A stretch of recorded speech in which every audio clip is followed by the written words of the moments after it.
The survey stakes were being driven into my land when I walked out at 3:17 a.m., steel hammering into soil that wasn't theirs to touch. HOA contractors had already moved my property line while I slept, digging and resetting markers like my boundary was just a suggestion on paper. My fence, 40 years old, built by my father, was now standing inside what they called expanded community space. The air smelled like wet clay and diesel from the trucks still idling on my property. And I could hear it, the low hum of equipment working deeper down the line, like this wasn't just my yard anymore but part of something much bigger. Worse, they were cutting right across my access corridor, the utility strip I controlled, the same line that feeds water runoff and service access for the entire eastern block. If that line shifts, half the neighborhood drainage system changes with it. I stepped closer and saw the HOA logo on the work orders clipped to a metal stake. Willow Creek Estates. My land, officially rewritten overnight. I didn't say anything at first. Just watched another stake get hammered down where my fence used to define the edge of my world. A worker glanced at me, then kept going like I was just another neighbor too late to matter. HOA boundary adjustment, he muttered without stopping. That phrase hit harder than the hammer. Boundary adjustment. Like land was something you could edit. Like history didn't resist. A second crew rolled in behind them, laying chalk lines across the dirt, mapping out a new shape over mine. That was the second escalation. Not just a line moved now they were building on top of it. Permanent structures were already staged on flatbeds behind them. I stepped back into the shadow of my porch. My hands still smelled like steel and cold morning air. My name is Ethan Walker. Civil engineer by training. I built grading systems, drainage control, infrastructure layouts. I don't just own land, I understand how it breathes. That's the part they didn't check. The part they didn't ask about. Because the strip they just crossed wasn't just property. It was the only regulated access corridor feeding the entire subdivision's runoff control system.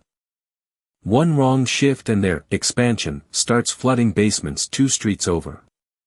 Another truck backed in. This time with cement barriers. That was escalation number 3. They weren't adjusting anymore. They were locking it in. I walked closer. The foreman finally looked at me. Not surprised. Just annoyed. You'll need to take it up with HOA management, he said, like I was already irrelevant. He tapped a clipboard, then pointed down the line where Melissa Carter's SUV was parked, engine running, watching everything without getting out. That was their control point. That was the signal. Melissa stepped out only after the first barrier was set. Clean boots. Perfect coat. No dust on her. Like the land wasn't real unless she approved it. She didn't ask permission. Didn't explain anything. Just looked at the new line and nodded once, like the ground had finally agreed with her version of it. That's when I noticed something worse. My drainage gate access tag, the one tied to my property control system, had been flagged in their system and overridden. Not removed. Overwritten. And if they just changed that line without understanding what it controlled, then they weren't just moving a fence. They were triggering something they clearly never saw coming. Melissa did not move when I stepped off my porch. She just stood by her SUV, watching the crews lock the new barriers into place like she had already finished the conversation in her mind. The sound of metal brackets tightening into wet soil echoed across my property, sharp and deliberate. One of the workers rolled out a portable survey scanner, sweeping a green laser line across ground that had belonged to my family for decades. I walked straight toward them. No rush. No anger in my voice. Just certainty. I asked who authorized changes to a registered drainage corridor. The foreman hesitated, then pointed again at Melissa without speaking. That was enough confirmation. I turned toward her. She finally stepped forward, closing the distance slowly, her heels pressing into my soil like she owned the right to redefine it. She said the adjustment was approved under emergency community optimization protocols. The words sounded rehearsed, like they had been used before on people who did not know what they were looking at. I told her the corridor they just crossed was not decorative land. It was part of a controlled runoff system that fed into shared infrastructure across 3 subdivisions. If blocked, pressure would redirect during heavy rain cycles. She smiled slightly, not concerned, and replied that the HOA had engineering consultants. That was the first real crack. Because I knew every engineering consultant tied to this county. None of them would sign off on what I was seeing. I pulled out my phone and opened the original infrastructure map stored from when I designed the grading plan years ago. I showed her the alignment of the access corridor, the pressure relief paths, the exact elevation drop that kept stormwater stable. Her eyes lingered for a second longer than expected. Not confusion. Recognition. Then she told me that internal HOA revisions superseded legacy plans. That was when I realized this was not just a misunderstanding. It was replacement. Someone had overwritten official infrastructure logic with internal documentation that should not have existed. I asked to see the revision file. She refused. That refusal told me more than any document could. The workers resumed setting barriers, now extending deeper along the corridor line, cutting off secondary access points I used for inspection. I could feel the system being partitioned piece by piece. Not destroyed. Reassigned. I stepped back and looked toward the cul-de-sac beyond the trees. Houses sat quietly, unaware that their drainage stability depended on what was happening right here. Melissa followed my gaze and said they were improving property value consistency. That phrase confirmed everything. This was not maintenance. It was control. And then I noticed something on her tablet as she turned slightly. A digital overlay of the entire neighborhood grid, with my corridor highlighted in red and labeled as reassigned utility space. My designation had been changed without county authorization. I asked her who signed off on it. She did not answer directly. Instead, she said the board had unanimous approval. That was the moment I understood the scale. This was no longer one boundary line. It was an entire system being quietly rewritten from inside. And the next update they pushed was already syncing across the neighborhood network without anyone noticing yet. The tablet in Melissa Carter's hand tilted slightly as she adjusted the display, and I caught a clearer glimpse of the overlay. The entire neighborhood grid was mapped in clean geometric lines, each parcel outlined in precise digital symmetry, but my property corridor was highlighted in a different color, labeled as if it had already been reassigned to the HOA system. I stepped closer without asking permission, and she immediately lowered the screen. That reaction told me everything I needed to know. She said the update was part of a unified infrastructure optimization plan, like that explained anything about a private drainage corridor being rewritten without county approval. Behind her, the crews continued marking new reference points deeper into my land, extending lines that ignored the original elevation design completely. I asked again for the authorization file, this time slower, watching her expression instead of her words. She responded by saying the board had legal consensus and that individual property interpretations were outdated. That phrase hit differently because it was not about misunderstanding anymore. It was about replacing ownership logic entirely. I looked toward the workers again. One of them had connected a handheld device to a survey stake, syncing coordinates directly into the HOA system. That meant the changes were not just physical. They were being recorded as official infrastructure data in real time. I asked what system they were syncing into, and she told me it was the Neighborhood Compliance Network. I had never heard of that network being approved by the county. I felt the weight of that realization settle in quietly. This was not just a boundary adjustment. It was a parallel system of control operating beside the legal one.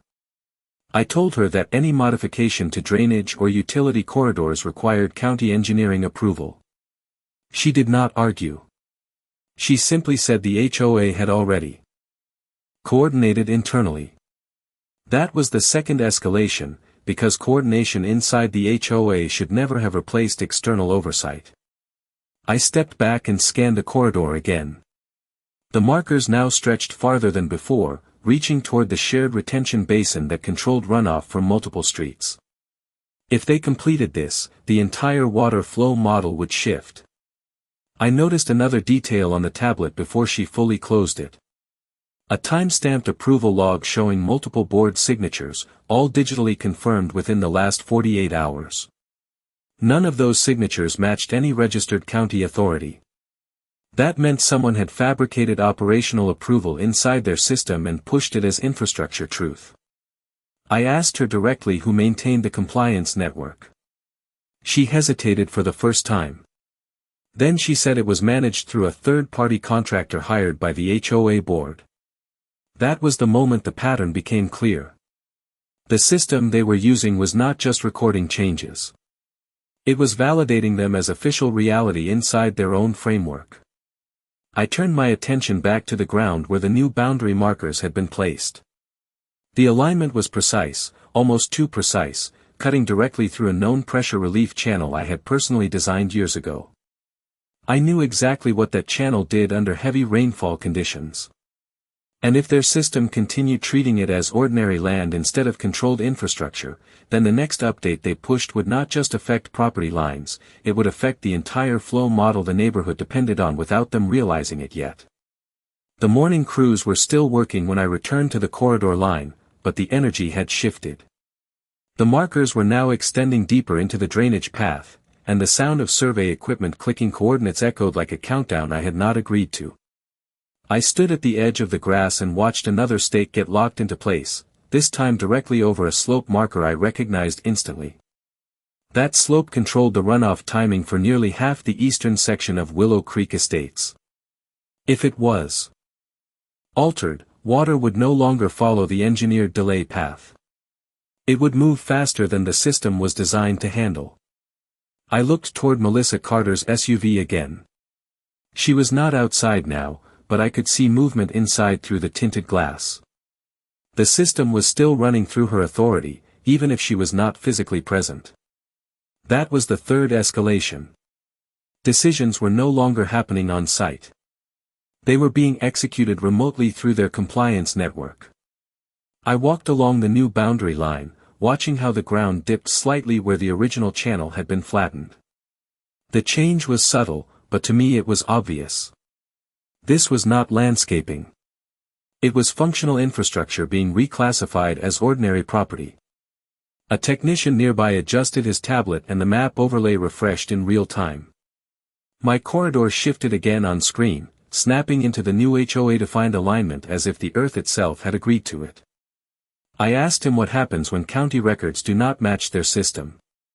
He said the HOA system automatically becomes the active reference during internal enforcement cycles. That sentence confirmed the structure I was dealing with. They had built a parallel authority layer that treated digital approval as physical truth. I stepped closer and saw something else on his screen, a synchronization status showing live updates being pushed to multiple parcels at once. Not just mine. The entire block was being redrawn in segments. Each adjustment reinforced the last one. This was no longer isolated to my property. It was expanding outward in measured increments. I could feel the scale shifting in real time. I asked again who validated these updates before they went live. He paused before answering, then said the HOA compliance coordinator handled final confirmation. That was not a county role. That was internal. And that meant there was no external check left in the loop.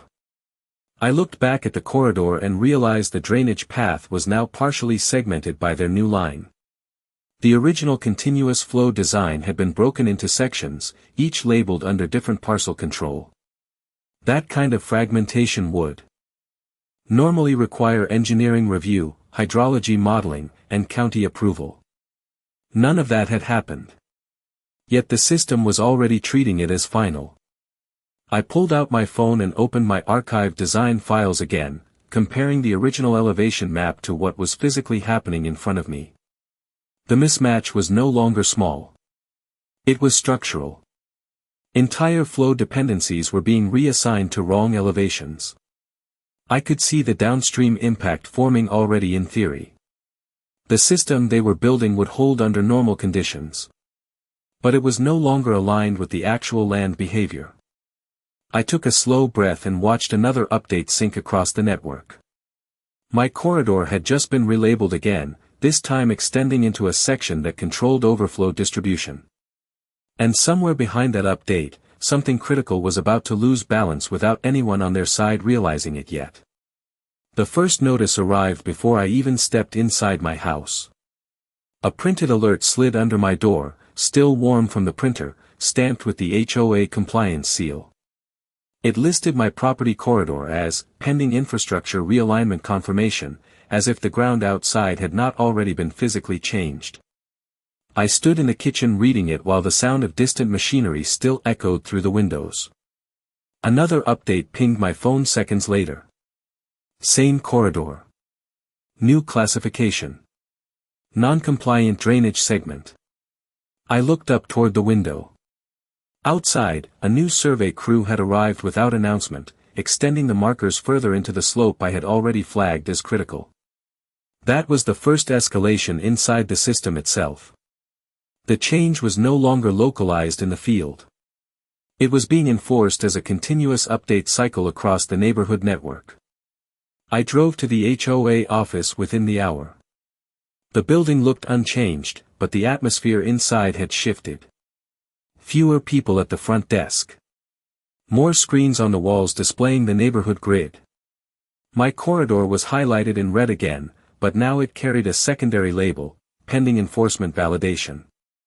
Melissa Carter was not visible when I entered, but her presence was felt through the staff who avoided direct answers. I asked who authorized the enforcement layer. A clerk pointed to the compliance terminal without speaking. On the screen, I saw a live feed of property adjustments being approved in sequence, one after another, like automated rulings. My property was next in the queue. That was escalation number 2. The system was not just recording changes anymore. It was executing them in order. I requested physical documentation. The clerk slid a folder across the counter without eye contact. Inside were printed maps matching the digital overlay exactly, but each version showed my drainage corridor slightly more displaced than the last. Not by accident. By iteration. I realized then that every refusal to correct the error was being locked into their system as validation. I left the office and walked back through the parking lot where Melissa finally appeared near the entrance. She did not stop me. She simply said the compliance network was designed to maintain community stability through continuous optimization. I told her the system was overriding engineered water control structures. She responded that external engineering models were outdated compared to real-time environmental adjustments. That sentence confirmed the third escalation. They were no longer referencing physical design. They were replacing it with live behavioral data from their own network. Back at my property, I found new stakes already installed deeper along the slope, pushing into the overflow channel boundary. The soil was still fresh, meaning the adjustment had been executed while I was at the office. I checked my phone again. Another alert had triggered automatically, hydrological reclassification in progress. That was the moment I understood the full scale of it. The system was not waiting for approval anymore. It was actively rewriting land behavior as fact. I stood at the edge of the corridor and watched as the network pushed one more update through. My original drainage path flickered on the overlay, then split into 2 separate control zones. And in that exact moment, a new notification appeared on every registered device tied to the property network, marking my entire corridor as an active compliance risk scheduled for immediate infrastructure override. The alert on my phone did not disappear. It stayed locked on the screen like a warning that refused to time out. Infrastructure override scheduled. Those words repeated while I stood at the edge of my property, watching the new stakes creep further into the slope that controlled everything downstream. I walked back inside without speaking, not because I was confused, but because I needed something physical to confirm what I already knew was happening. The house was quiet, except for the faint vibration of equipment outside still working in intervals, like the land itself was being edited in sections. I went straight to the storage room where my old engineering files were kept. Not HOA files. My files. The original county-certified design records from when I first stabilized this land. Dust covered the boxes, untouched for years. I pulled one down and opened it on the kitchen table. Inside were elevation charts, drainage simulations, and stamped county approvals that predated the HOA network entirely. I spread them out under the kitchen light and compared them to the digital overlay still syncing on my phone. That was the moment the discrepancy became undeniable. The original corridor was not slightly off.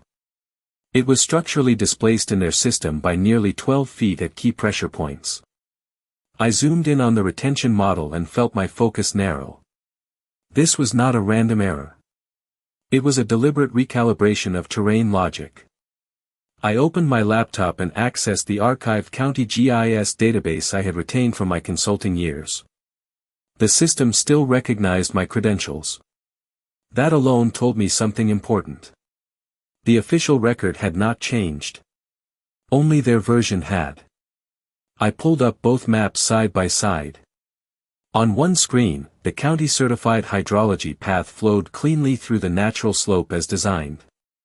On the other, the HOA compliance network had fractured that same flow into segmented parcels, each assigned independent control logic.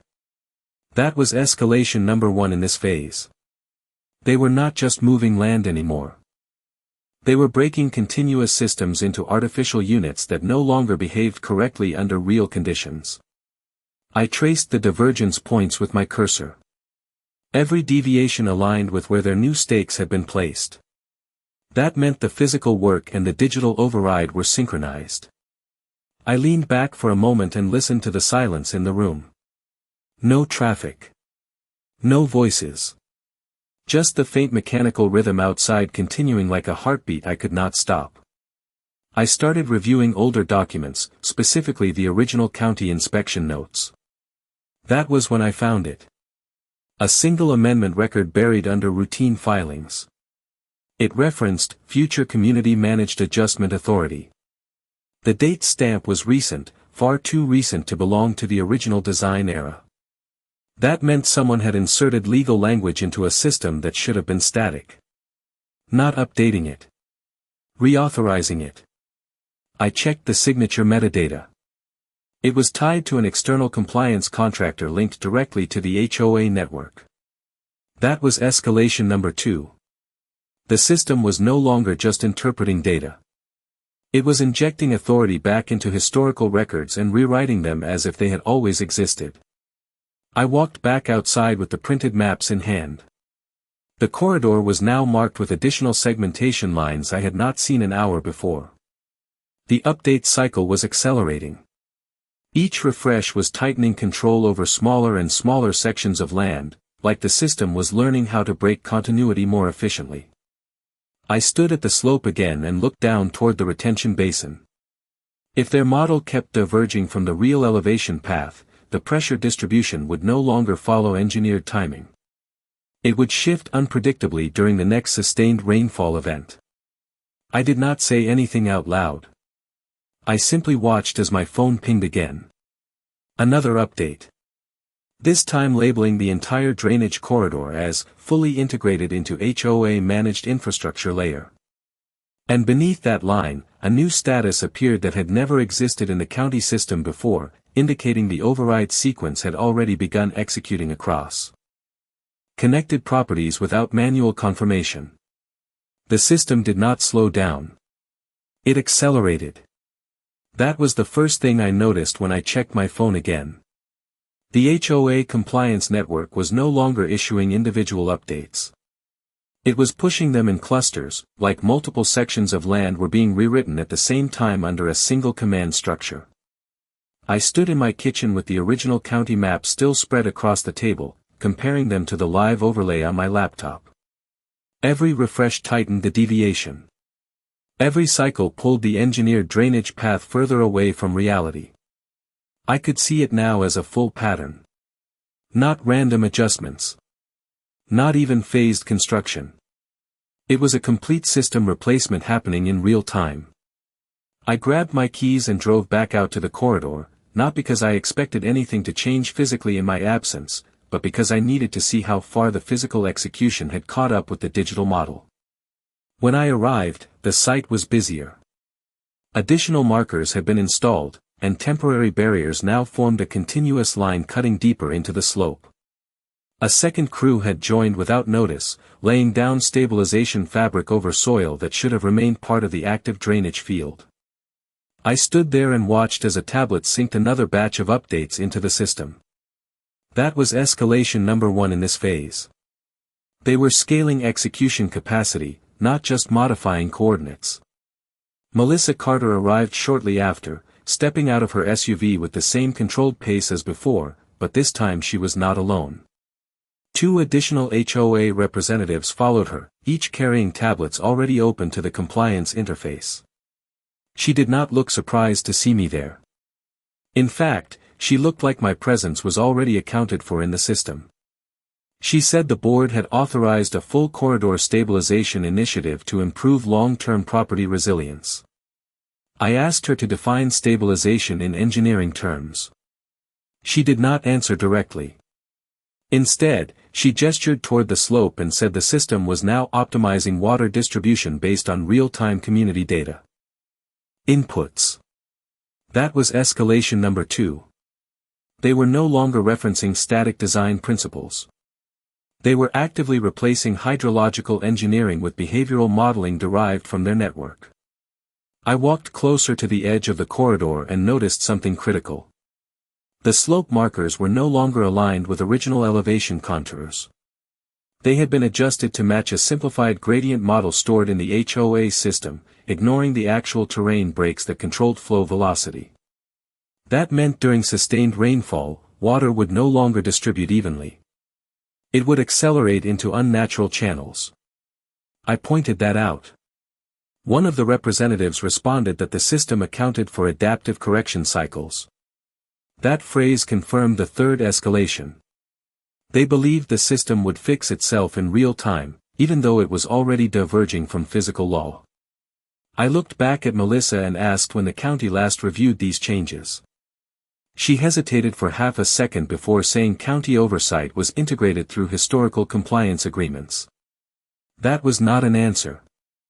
That was a deflection into fabricated continuity. I checked my phone again. The network status now showed full synchronization across all parcels connected to the drainage corridor. Every property downstream was now linked to the same override system without separate validation. I could see the entire chain of control forming as one unified layer above the actual land. And then a new notification appeared. It was not an update. It was a directive. The system had scheduled a final corridor lock event for immediate execution, meaning the rewritten model was about to be treated as permanent physical authority across the entire watershed without any remaining manual review. The corridor lock event appeared on every screen at the same time. My phone, my laptop, even the small HOA notification panel embedded near the gate. A countdown had started. No explanation. No request for approval. Just a scheduled enforcement cycle labeled, Final Infrastructure Stabilization.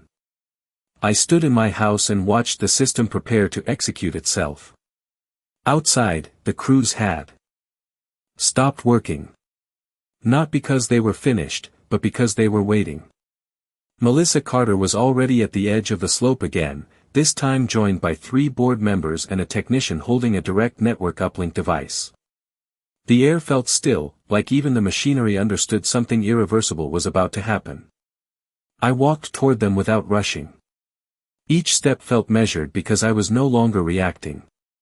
I was observing the full structure they had built around my land. When I arrived, Melissa did not speak immediately. She just looked at the countdown on her tablet as if it was confirmation of control rather than risk. I asked her what happens when the system executes a corridor lock without verified hydrological validation.